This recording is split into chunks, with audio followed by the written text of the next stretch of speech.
What makes borderline personality disorder so challenging to live with and so misunderstood?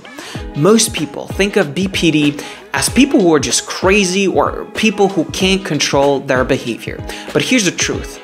At its core, BPD is shaped by three key psychological instabilities that affect pretty much every part of life.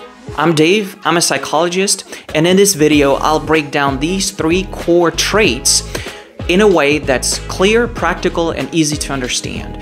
By the end, you'll know exactly what drives BPD beneath the surface, and you'll become more empathetic and understanding toward people struggling with borderline. The first key feature of BPD, which is very often the one you'll notice first, is a pronounced emotional instability. People with BPD usually experience emotions much more intensely than the average person, and their emotions also shift much more quickly. So it can go from very intense joy to anger to despair. That can happen within hours or even within minutes. So these kinds of feelings, these very intense feelings and the very quick shifts of feelings can feel very overwhelming and very hard to regulate, making even small stressors feel like really massive triggers. Another core hallmark of BPD is an unstable sense of self. People with BPD truly struggle with the question, who am I? Their identity can actually shift quite drastically depending on the circumstances, on people around them, or even on how they feel in the moment. And this instability can create a lot of confusion, a lot of emptiness, and a constant searching for a solid sense of self. And what often happens, which is a strange phenomenon, they define their sense of self through other people, through how other people feel in the moment. In a strange way, that's how they stabilize their sense of self. If you like this video, or if this video is helpful to you in any way, I would really appreciate if you hit that like button and subscribe to my channel.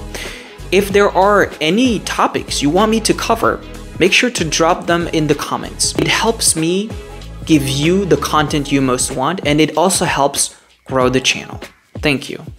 The final internal pillar of BPD is unstable relationships. People with BPD truly crave closeness, connection, and intimacy, but at the same time, they feel an intense fear of abandonment, right? They want to be close and they go for it. They are a very close to a person, but then the fear of abandonment is being activated and they distance themselves, yeah? So you can see there's always a back and forth. This creates a certain cycle of idealization and then devaluation, right? Or rejection. So that could go from I love you and then all of a sudden to I hate you, right? It creates a certain push and pull dynamic within the relationship. And this, to be honest, can feel very draining, very exhausting, and a little overwhelming for the people involved. If you want full access to more of my content, make sure to check out the playlist down in the description. Borderline isn't just about being emotional. Borderline is about living with deep, painful instabilities. Instabilities in emotions, in identity, and in relationships. And also living with a constant fear of being abandoned and engaging in provocative behavior that the individual with borderline doesn't actually want, but it is driven by internalized fear. Thanks for watching. If you want to know how to cope with intrusive thoughts, with rumination, with overthinking, check out this video.